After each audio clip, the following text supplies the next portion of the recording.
So in part two, we're going to be doing all the internal work, starting off by measuring the pinion shaft runout, followed by all the bearings and camplate assembly. But before we do any work, it's always a good idea to clean the gasket surfaces up here and the bores for the lifters and the gasket surfaces all around, cleaning out all the threads. I've already done that. It's very important that you check your runout while you're in the camshaft, because it can determine what upgrades you can install, and also you find out about the longevity of your motor. So the service limit for Twincam 88, so 99 to 06, is 3,000.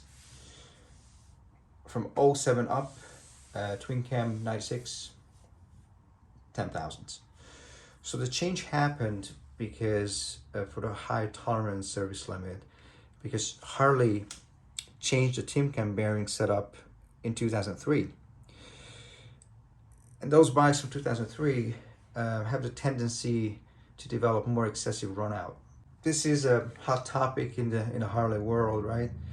So the general consensus is that up to 5,000, you're good to go and upgrade with a high pressure system like Screaming Eagle, Fueling, or SNS. I'm doing Screaming Eagle, hydraulic tensioner upgrade. Over 5,000, you might want to think about just upgrading to the 07 up stock system. So the stock cam plates, stock pump, tensioners, you need a set of conversion cams because the inner bearings from 2007 are different.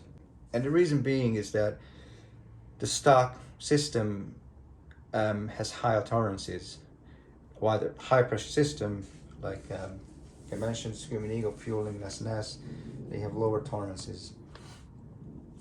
Now, if you want to go for the bulletproof system, gear drive, you have to have your runout under 3,000. Now, checking your runout is quite simple with a runout gauge. You don't have to have the special tool, just get one of these cheap gauges. They have a magnetic base. It's best to mount it on the engine. I'm using this plate from the inner cam bearing installation tool. So the bike is jacked up, fifth gear, spark plugs are out. When you start turning the wheel, look for the lowest point of the needle and stop and just zero it out so you can get a more accurate measurement. I've already done that.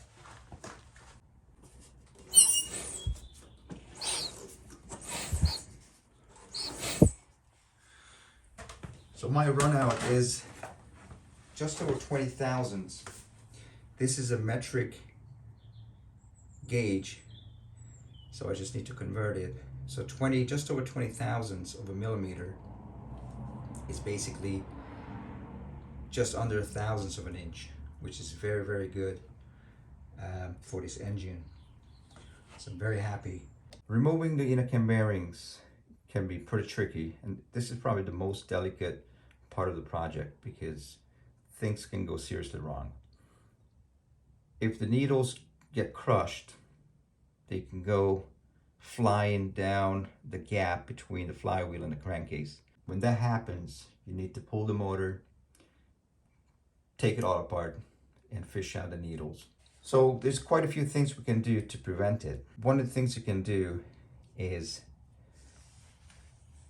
collapsing your collet enough that you wouldn't have to jam it in. You can just insert it in, because if you have to tap it in hard, you might be running the risk of crushing the needles and sending them down that way. The other thing you can do is get red and tacky grease and just put a whole bunch all around, just in between the bearings. So if they do get crushed, there's a good chance they're gonna stick together. And one thing I thought of being like a foolproof method is taking a little string. This would have come from the kid's kite. Cut it to size, put a light coat of grease on it, and I tucked it all around the gap. It's thick enough so it's not gonna go through the gap, but it's gonna jam the way. So if anything bad happens, Nothing will go through there. The other thing I've done is I've cut a little piece out of this sleeve so that when I'm cranking down on the nut, I can have a quick peek just to make sure it's the bearing that's coming out, not just a collet. Because if it's just a collet coming through, it means it slipped off the edge and might be scraping through the bearings, breaking them. So you would want to just stop, collapse the collet, and pull it out and start again. We're going to start by inserting the collet. There we go. Followed by the pin, which I marked. This is how far it needs to go in to expand the jaws or the mandrels. You should be able to just push it right in. Shouldn't have to tap. That's it. It's all the way in. Now here comes the sleeve.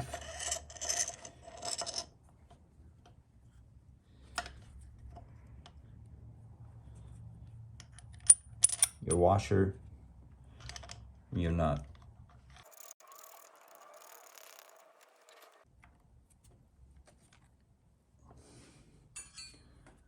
To hold it down with a wrench. You got your big wrench. Start cranking it down. That's it. Hear the pop.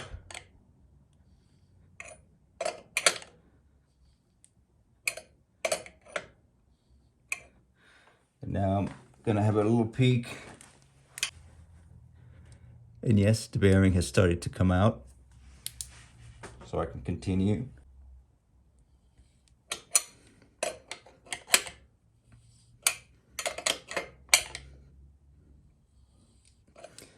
Might have another peek. Yep, the bearing is coming out nicely.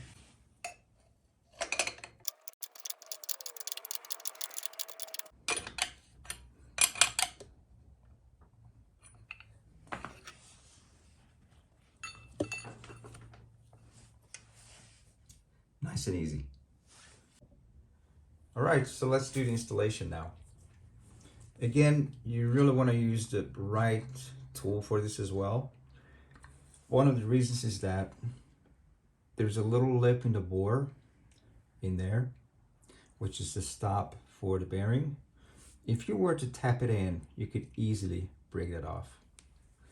And also on the tool, on the driver, there's a little lip here, which will set the bearing at the correct depth, which is also very important. All right, so we get a tool here. I threaded it through already. Lubed it up a little bit. Got this on here. Don't forget the O-ring. It will center the driver. Put some oil on there.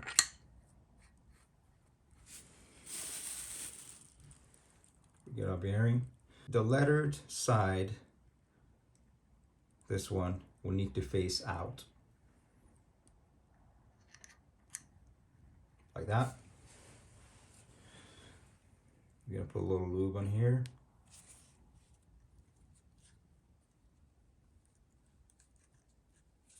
And a little lube in the bore.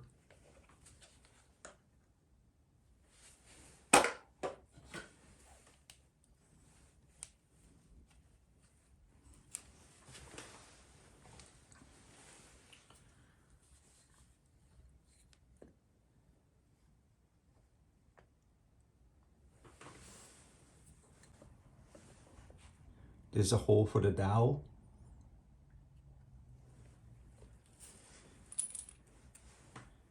I'm gonna use the thumb screws. One of the thumb screws is busted, so I'm just using the bolt from the cam cover. Now the plate is all secured. I'm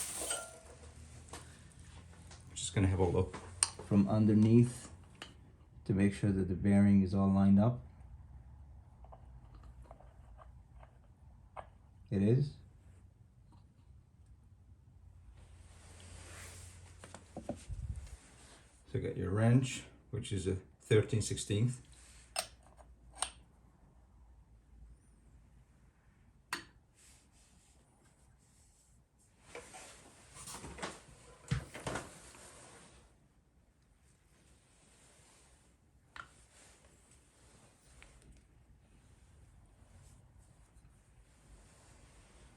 Have a look, it's going in nicely. I can see it.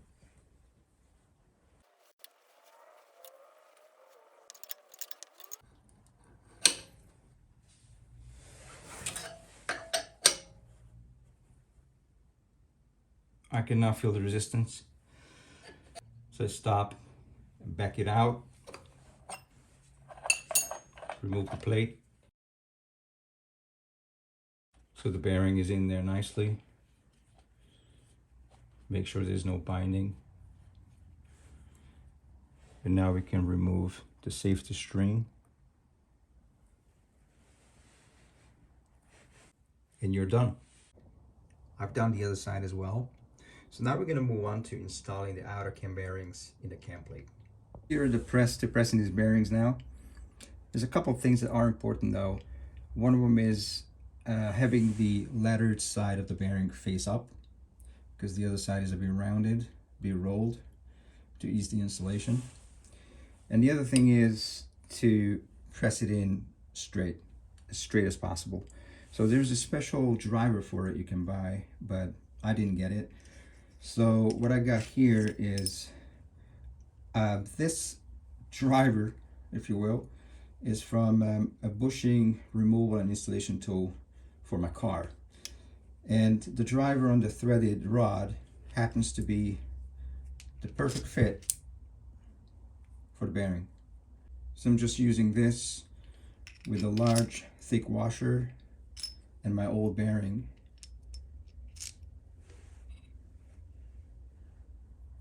And the new bearing will go laddered side face up like that. We're gonna put a little bit of oil, tiny bit.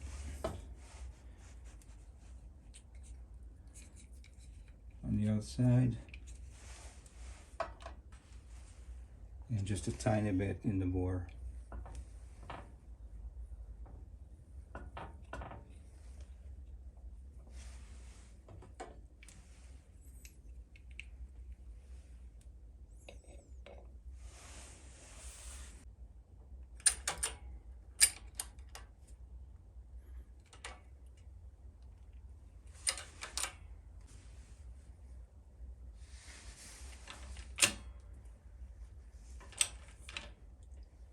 It's going in nicely, nice and straight.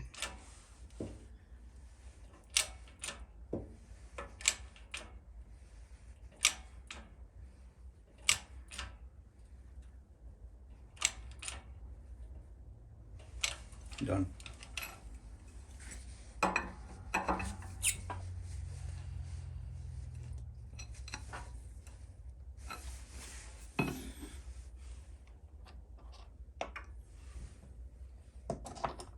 So the roll bearing has no letters on it. This side is a bit more rolled, so I marked it. So it'll go in this way. Just a little bit of oil to lubricate it. And the bore as well. I'm going to use the inner race as well to center the bearing on this tool so it's not going to slip.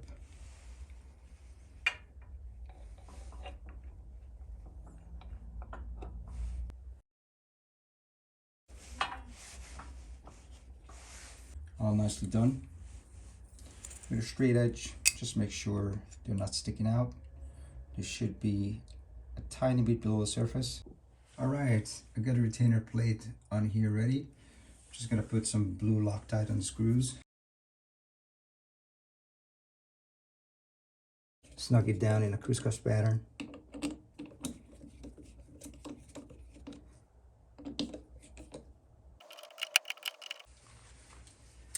I'm gonna torque it down to between 20 and 30 inch-pounds.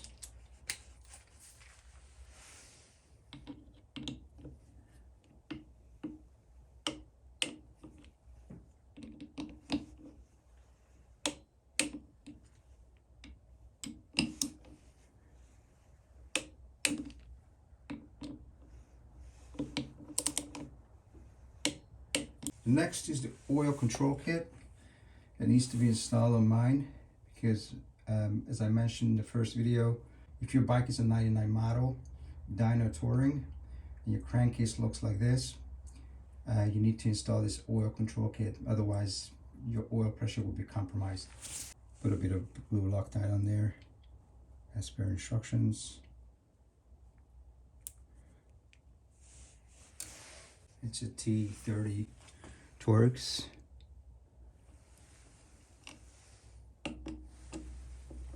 It's a self-tapping screw.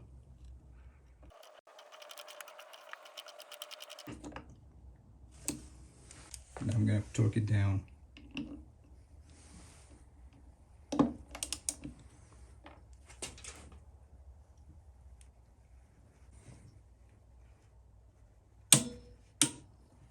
All done. We're going to remove the old inner race from the rear cam now. As the new roll bearing comes with a new race, they need to be replaced together as they wear together.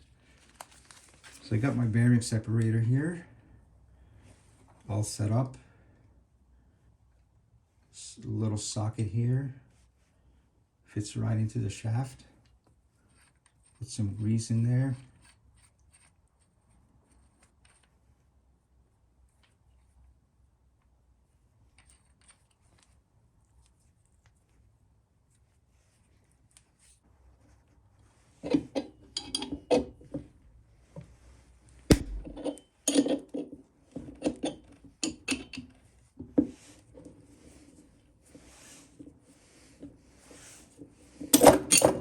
That's it.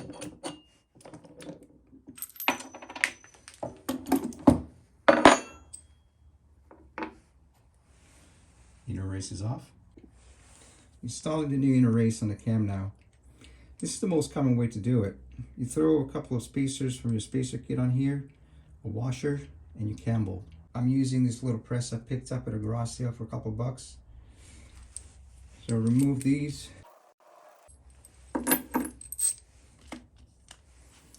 First we need to install this O-ring on here. Gently.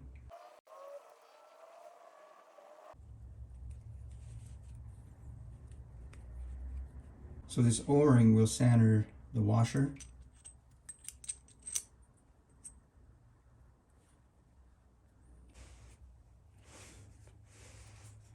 Bit of lube on here.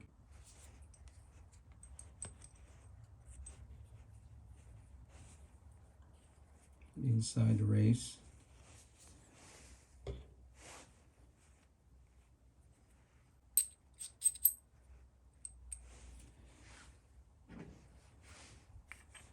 I got this socket here to support the cam.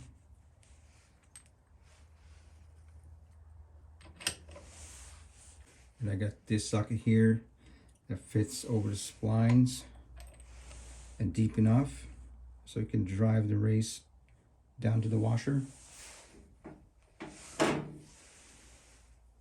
Bit of grease on here. Get my wrench.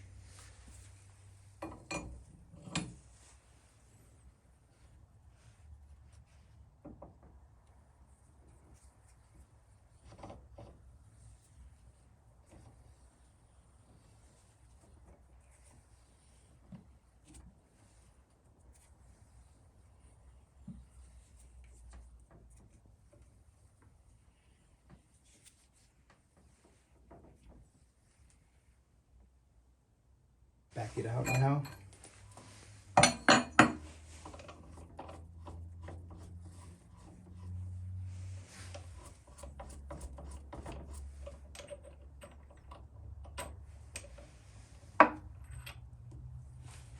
Make sure you can no longer turn the washer and you're done.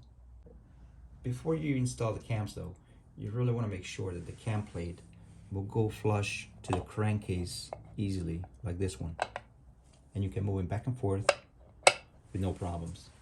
And the reason I'm pointing this out here is because mine didn't. So mine got stuck at the dowels, wouldn't slide in because my holes that accommodate the dowels weren't big enough. So I tried to remove the dowels to grind them down a little bit. I couldn't. So what I ended up doing was I took one of these little grinding bits and my Dremel tool and gently made the holes a bit bigger. So it worked. But you definitely don't want to find this out when you have the cams installed in here. Here comes the important part. You guys out there with a 1999 Touring or Dyna, like myself, crankcase looking like this, the early crankcase, we got two potential problems. One is the back cut here, which was shorter a few months of the early production, and this hole here and the oil pump having the shorter snout and not really accommodating the longer snout that the updated pumps have. So I've made a video on this, how to check whether or not you have the issues. They need to be fixed, otherwise your oil pump will fail. So we're going to be pressing in the cams now. What's important here is that you support the inner race of the ball bearing. It's a front cam that's going to be pressed in here. The rear is just going to be guided in here, will slide right in like this. If you don't support the inner race of the ball bearing, you will put a cross load on the bearing and you can easily damage it. You can buy a support block online or you can fabricate your own, like what I did. Just gonna show you guys real quick how I made it. This is basically just 3 pieces of hardwood. 2 of them drilled through with a hole saw, and the third one just stuck on there as a base. The hole is deep enough for a 13/16 socket to go all the way in so that you can shim accordingly with different size of washers. It takes a bit of time to work out the thickness of washers and how many washers you need. For me, it's just 2 washers. And it's the perfect height.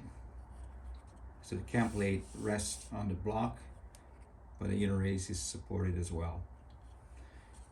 You need an O-ring on here to center the socket on the cam plate. You might want to do that before you install the bearings. It's a lot easier. There's 2 holes here. It's just to stop the cam plate from moving. So put it on here.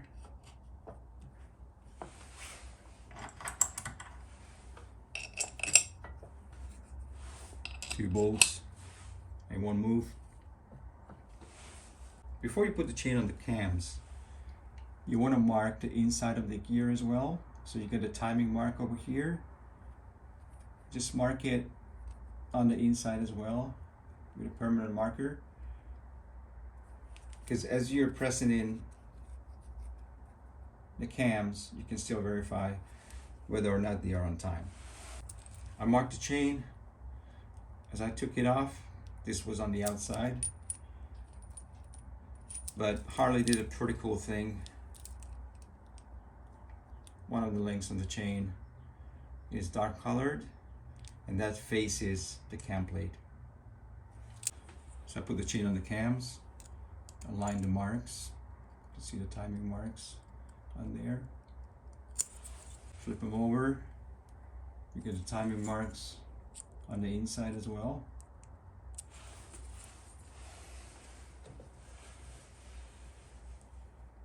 Put some lube on the journal here. The inner race. Some oil in the race as well. Just verify one more time, they're still aligned.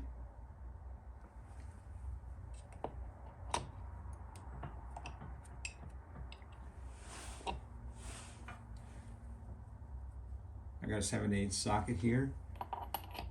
It makes contact down here. It's not pressing on the edge of the journal.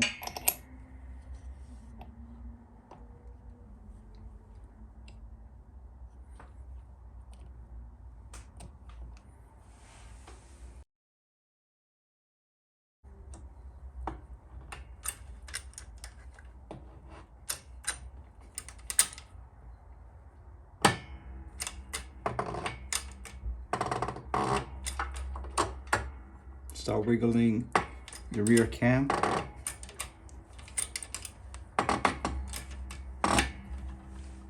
It's going in nicely.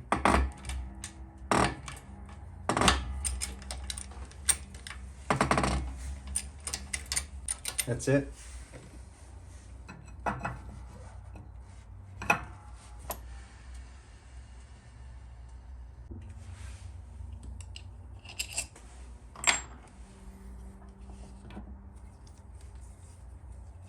All right. Make sure there's no binding. Nice and smooth. Looks good. Verify the timing. Get the timing marks at the end of the camshafts, so I can see that they are still aligned.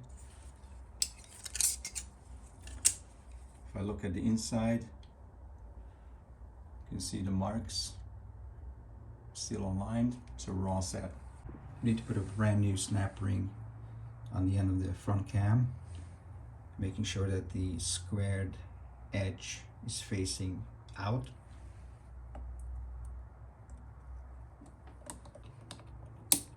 That's it.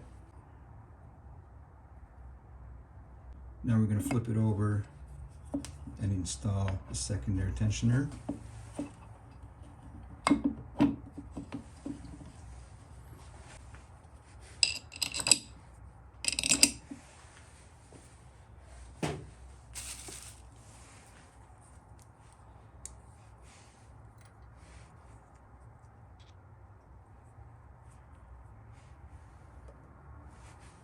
We're going to lube inside the housing.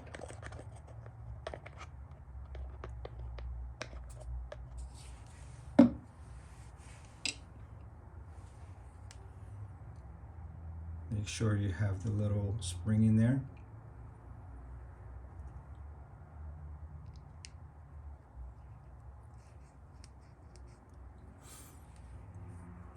Some lumen here as well.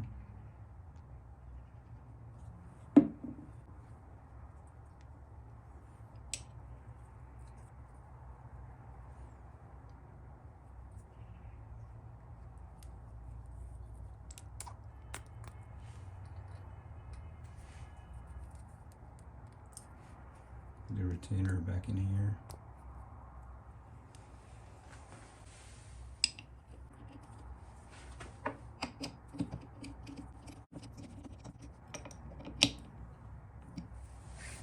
Torque them down to 90 to 120.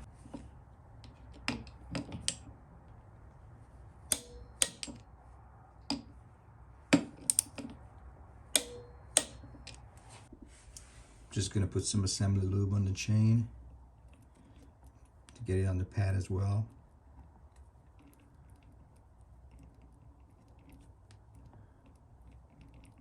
And we're ready for assembly.